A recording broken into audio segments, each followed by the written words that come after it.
วิทยาลัยการเงินภาคใต้เป็นสถาบันการศึกษาแห่งหนึ่งที่1ใน15แห่งของโรงเรียนวิชาชีพที่ตั้งอยู่แขวงจำปาสักเป็นสถาบันการศึกษาด้านวิชาการโดยใช้ตั้งขึ้นกับกระทรวงการเงินสายขวางขึ้นกับแผนกการเงินและอำนาจการปกครองแขวงจำปาสักซึ่งมีบทบาทอันสำคัญในการเคลื่อนไหวก่อสร้างทรัพยากรมนุษย์ในระดับชั้นกลางและชั้นสูงซึ่งโครงการหลักสูตรการเรียนการสอนแม่นอิงใส่กระทรวงการเงินโดยสมทบกับกระทรวงศึกษาธิการวางออกทั้งนี้ก็เพื่อตอบสนองด้านวิชาการที่มีคุณภาพให้ทั้งภาครัฐและเอกชนทั้งด้านการเงินการบัญชีและการธนาคาร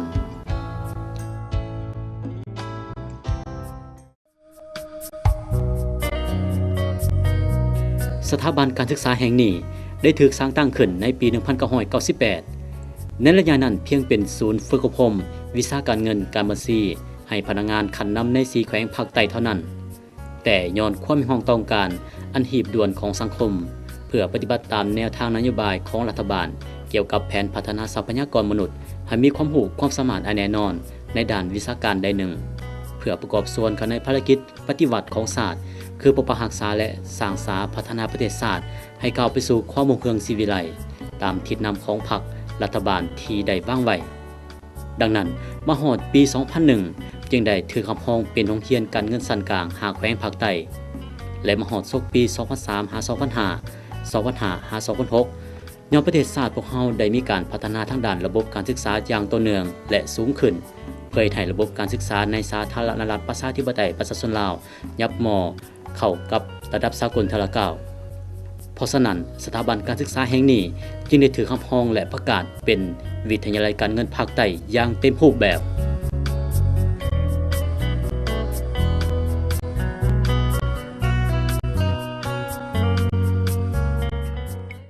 ถือว่าในปี 2005 นี้ได้ยกระดับโรงเรียนของพวกข้าพเจ้านี้เป็นวิทยาลัยการเงินซึ่งว่าได้รับรองจากกระทรวงการเงินก็คือกระทรวงศึกษาเนาะและเฮ็ดหน้าที่ก่อสร้างและบำรุงสร้างบุคลากรให้แก่กระทรวงการเงินก็คือสังคมในระดับชั้นกลางและชั้นสูงเนาะในวิชาการเงินการบัญชีและการเงินการธนาคารเนาะพระบทบาทที่แท้จริงเลยมันเฮ็ดหน้าที่ทั้งบำรุงทั้งก่อสร้างเนาะบำรุงอันใดบำรุงพนักงานของกระทรวงการเงินหรือว่าบรรดากระทรวงอื่นที่เฮ็ดเวียกการเงินเนาะมาบำรุงยกระดับแล้วก็สร้างหยังก่อสร้างนักศึกษาซึ่งว่าเรียนจบอุดมมาเนาะซึ่งว่าภาคส่วนดังกล่าวนี้เป็นกำลังที่จะสืบทอดให้แก่แขนงการเงินเนาะจังซั่นจังว่าทั้งบำรุงและทั้งก่อสร้างเนาะวิทยาลัยการเงินภาคใต้แม่นสถาบันการศึกษาที่เพียบพร้อมไปด้วยระเบียบหลักการแบบแผนและความมุ่งมั่นในการก่อสร้างบุคลากรด้านการเงินการบัญชีที่มีคุณภาพให้แก่หากฐานแผนกกรมกองในทั่วแขวงภาคใต้ในหลายระบบหลายสุเทียนเช่นได้ก่อสร้างพนักงานการเงินการบัญชีในระดับชั้นกลางมาแล้ว 3,726 คนยิ่ง 1,190 คนสำหรับโซเคียน 2008-2009 นี้กำลังจะสำเร็จการศึกษาในระดับอนุปริญญาตื่มอีกในจำนวน 858 คน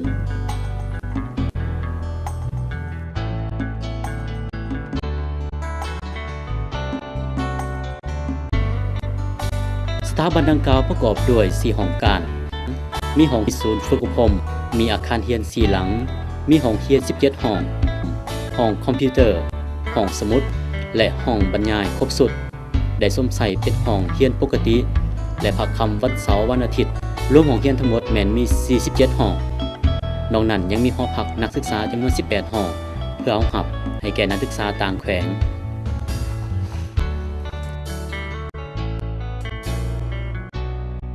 สถาบันการศึกษาแห่งนี้ประกอบมีคณะอำนวยการ3ท่านมีครูอาจารย์ทั้งหมด63คนหญิง24คน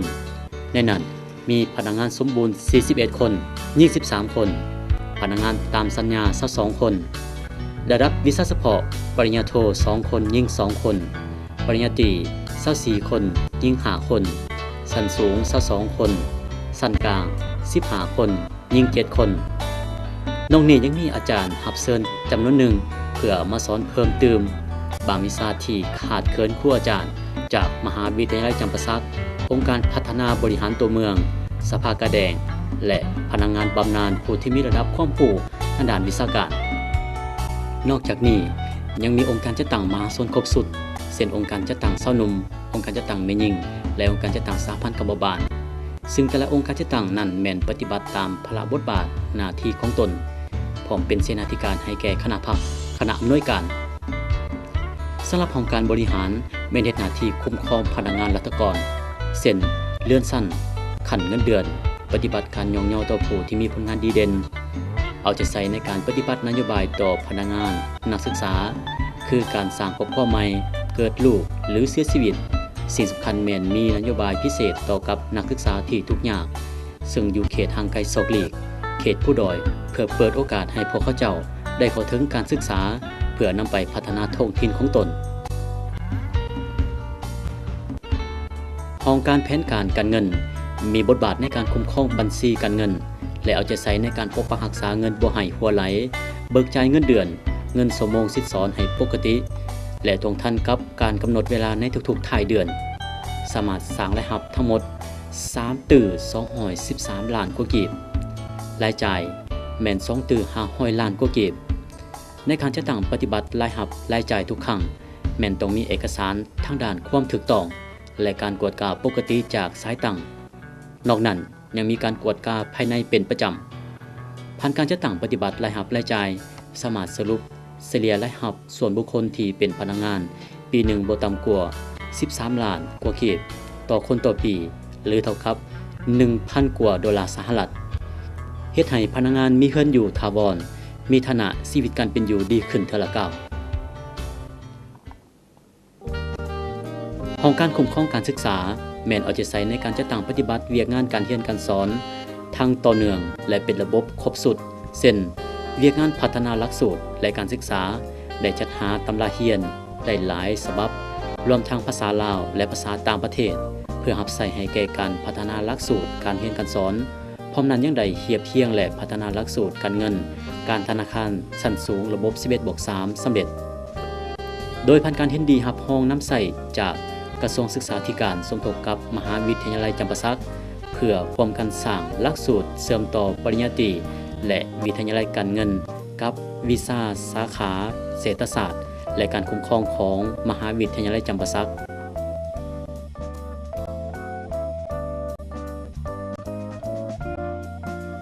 สำหรับเวียกงานห้องสมุดนั้นแม่นได้เปิดบริการทุกวันซึ่งมีผู้สนใจเข้ามาห้องสมุดเพื่อทำการค้นคว้าทั้งภาคปกติและภาคพิเศษในห้องสมุดประกอบมีปึ้มแบบตำราเรียนและปึ้มเรื่องสั้นปึ้มสาระประโยชน์อื่นๆซึ่งเหมาะสมให้แก่การค้นคว้าของนิสิตนักศึกษาก็คือครูอาจารย์ได้เป็นอย่างดี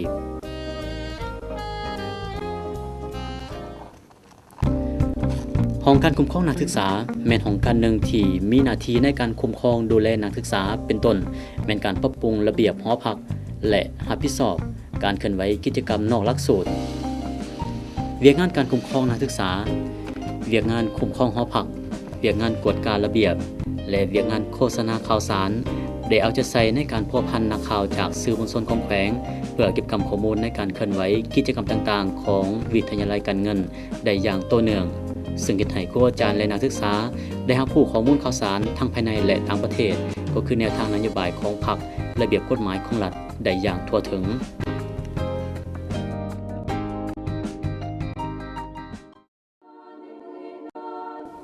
เวียกงานศิลปวรรณคดี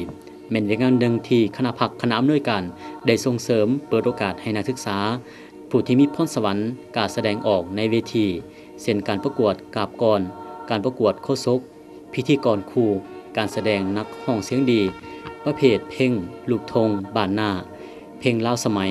ประกวดนางธิดานาวาในงานบุญสวงเครือและประกวดนางสังขารในงานบุญกุศสงกรานต์ปีใหม่ลาวซึ่งเป็นการเพิ่มสีสันเป็นบรรยากาศ อันมวลซืนทั้งเป็นการอนุรักษ์และส่งเสริมด้านศิลปวรรณคดีที่เป็นวัฒนธรรมอันดีงามของศาสตร์ของท้องถิ่นอีกด้วย7 เมษายนวิทยาลัยการเงินภาคใต้เนาะหมายเลข14ได้แก่หมายเลข14นางสาวมณีวรรณเกตเมษา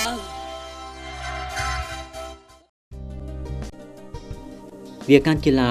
ทางวิทยาลัยได้ถือเป็นปัญหาสำคัญเพื่อเสริมสร้างสุขภาพมิตรภาพระหว่างครูอาจารย์นักศึกษาในทุกๆปีสถาบันแห่งนี้ได้จัดกิจกรรมเปิดฤดูการแข่งขันกีฬาประเภทต่างๆเช่นบานเตะทรายยิงบานทรงทรายยิง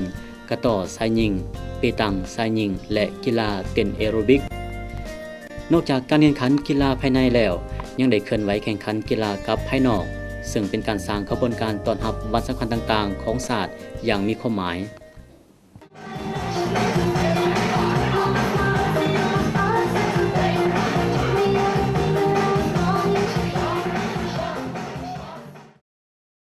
พวกเฮานี่ก็ยังมีการสร้างบุคลากรหมายความว่าสร้างให้นักศึกษานี่มีการเคลื่อนไหวเนาะนอกจากการเรียนแล้วก็ยังต้องได้เคลื่อนไหวกีฬาศิลปะประกอบส่วนนำสังคมอีกเนาะเช่นว่าอันนั้นแต่ละปีนี่แม่นพวกเฮาได้มีการเปิดฤดูกีฬาประจำปีเนาะและพิเศษปีนี้นี่ถือว่าพวกเฮาได้มีการร่วมเปิดฤดูกีฬาสาวหนุ่มอาชีวะเนาะซึ่งว่าเป็นขบวนการใหญ่ในบรรดาโรงเรียนซึ่งว่ามีมหาวิทยาลัยจำปาสักวิทยาลัยคู่แล้วก็โรงเรียนการสร้างเนาะแล้วก็โรงเรียนสาธารณสุขแล้วก็โรงเรียนพวกข้าพเจ้าเนาะวิทยาลัยการเงินซึ่งว่าเคลื่อนไหวอันนั้นแข่งขันกีฬาอาชีวะนำกันเฉพาะเวียกศิลปะก็ถือว่าแต่ละปีก็มีการอันนั้นเปิดฤดูเคลื่อนไหวศิลปะประจำปีหมายความว่ามีการแข่งขันกันเป็นประจำปีเนาะแล้วเพื่อว่าผู้ใดที่ว่าชิงชนะเลิศก็เป็นชิงขันของผู้อำนวยการนั่นแหละจากนั้นอีกเนาะก็ยังเคลื่อนไหวร่วมกิจกรรมของสังคมเนาะเช่นว่าอันนั้นร่วมเคลื่อนไหวกีฬาน้ำแขวงเนาะแข่งขันประจำปีก็ได้ร่วมนำแล้วก็แสดงศิลปะต่างๆใน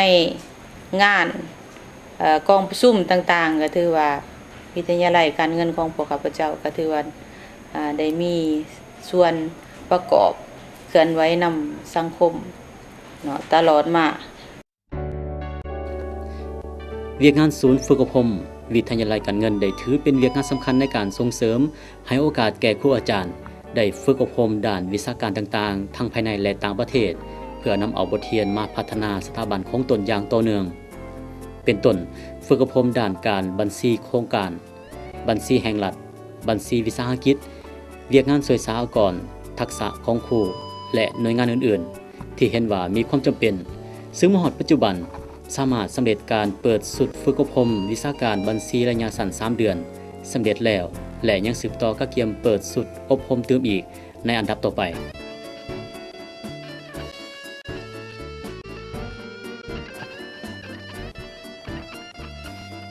เวียกงานสร้างเศรษฐกิจครอบครัวและปรับปรุงคุณภาพชีวิตของครูอาจารย์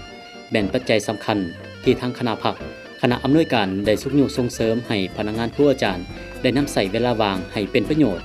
คือการออกแข่งงานเพิ่มพูนผลิตผลปลูกฝังเลี้ยงสัตว์ตามความอาจสามารถ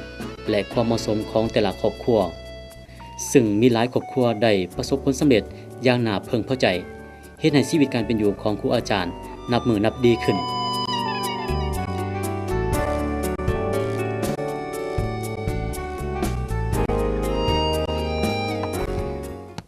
นอกนี้ยังมีกองทุนปรับปรุงคุณภาพชีวิตของพนักงานครูอาจารย์กองทุนประกันสุขภาพชุมชน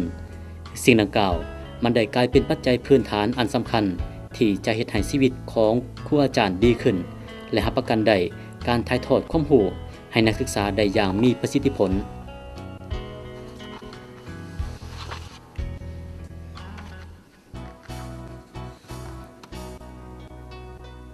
วิทยาลัยการเงินภาคใต้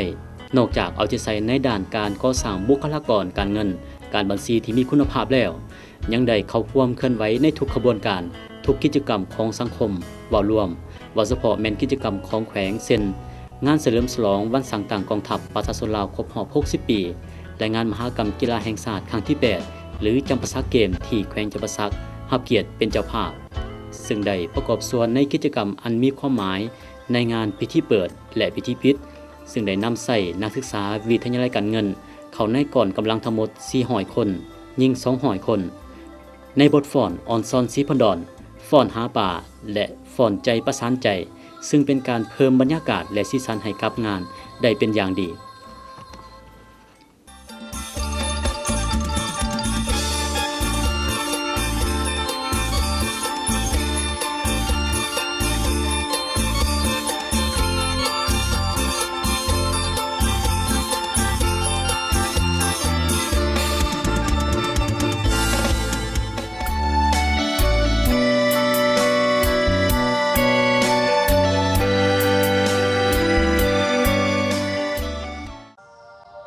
เพื่อสืบต่อยกสูงคุณภาพระดับการศึกษา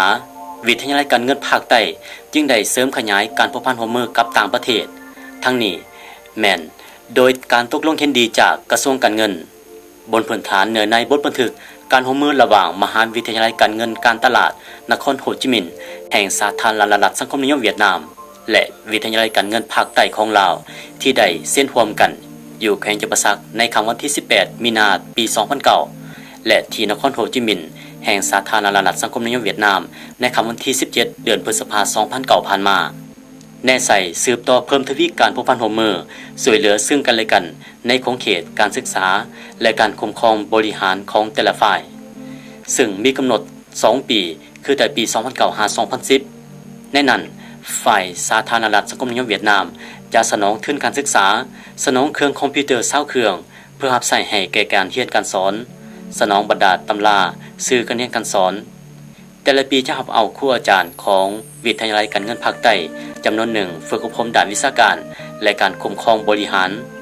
ดำเนินขั้นตอนที่สำคัญต่างๆเพื่อกระตุกสุกอยู่ในการจัดตั้งปฏิบัติแผนการร่วมมือด้านการศึกษาระบบต่อเนื่องจากชั้นสูงขึ้นปริญญาตรีอยู่ลาวพร้อมกันนั้นในแต่ละปีฝ่ายเวียดนามจะส่งคณะวิชาการมาเฮ็ดเวียกอยู่ลาวเพื่อศึกษาสภาพการศึกษาสอนและการคุ้มครองบริหารตัวจริงต่อกับการช่วยเหลือดังกล่าวทางวิทยาลัยการเงินภาคใต้ของลาวก็ได้ตกลงเป็นเอกภาพและเก็บพร้อมทุกเงื่อนไขเพื่อพร้อมกันจะตั้งปฏิบัติให้เกิดประสิทธิผลสูงจากการพัวพันร่วมมือทางด้านวิชาการกับมหาวิทยาลัยการเงินการตลาดนครโฮจิมินห์แห่งสาธารณรัฐสังคมนิยมเวียดนามในครั้งนี้ก็จะกลายเป็นเงื่อนไขพื้นฐานที่สำคัญในการสืบต่อร่วมมือกับบรรดามหาวิทยาลัยการเงินแห่งต่างๆอยู่ภายในสาธารณรัฐสังคมนิยมเวียดนามก็คือบรรดาประเทศในของเขตและในอนุภาคพื้นต่อไป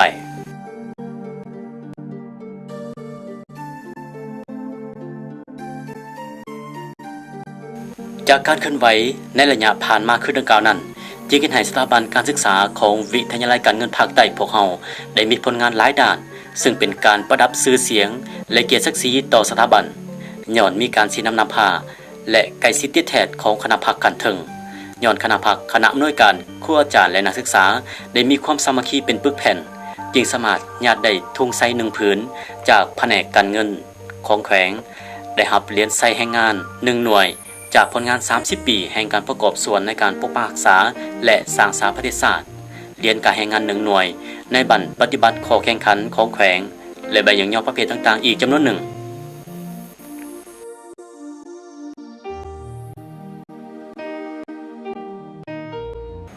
อันนั้นโรงเรียนของพวกข้าพเจ้านี่ก็ได้รับสินว่าเรียนใช้ให้งานชั้น2ในการนั้นผลงาน30 ปีเนาะอันนั้นเป็นผลงานที่ว่าแสดงถึงว่าพวกข้าพเจ้าก็มีส่วนร่วมที่ว่าประกอบส่วนนำแขวงจำปาสักซึ่งว่าโรงเรียนของพวกข้าพเจ้านี่ก็มาตั้งอยู่นี้เนาะก็แม่นได้เอาใจใส่ประกอบส่วนนำการจัดตั้งอันนั้นอำนาจการปกครองคณะพักเนาะแขวงจำปาสักก็คือกระทรวงการเงินแล้วก็แผนกการเงิน เพิ่นก็ได้เอาใจใส่สีน้ำผ้าพวกข้าพเจ้าตลอดมาแต่ว่ามีกองประชุมหยังต่างๆเพิ่นก็ได้เชิญพวกข้าพเจ้าไปร่วมเพื่อรับรู้สภาพการบ้านเมืองและก็เหตุการณ์ต่างๆเพื่อประกอบส่วนในการสร้างบุคลากรจากนั้นอีกก็บรรดาแขวงเนาะซึ่งว่านับแต่คำมวลเพิ่นแล้วลงมาคำมวลสวรรณเขตสารวัตรอัตตปือเสกองเพิ่นก็ประกอบส่วนคือกันเนาะในการนั้นสุกอยู่ทางด้านงบประมาณเนาะเช่นว่าการช่วยเหลือการเฮ็ดปลูกสร้างอาคารสถานที่หรือว่าอุปกรณ์ต่างๆเนาะและแม่นเพิ่นก็ได้ช่วยพวกเฮาเนาะ ถึงแม้นว่าวิทยาลัยการเงินภาคใต้จะเป็นสถาบันการศึกษาที่ถูกสร้างตั้งขึ้นได้เพียงแต่10 ปีก็ตามแต่เป็น10 ปีแห่งชัยชนะ10 ปีแห่งการเติบใหญ่และก้าวขึ้นด้วยบัดก้าวอันหนักแน่นและพร้อมแล้วที่จะสร้างสถาบันแห่งนี้ให้กลายเป็นสถาบันเศรษฐกิจที่มีคุณภาพในของเขตภาคใต้ของลาวรับใช้ให้แก่การพัฒนาประเทศชาติไปสู่ความรุ่งเรืองศรีวิไลย์อย่างแน่นอน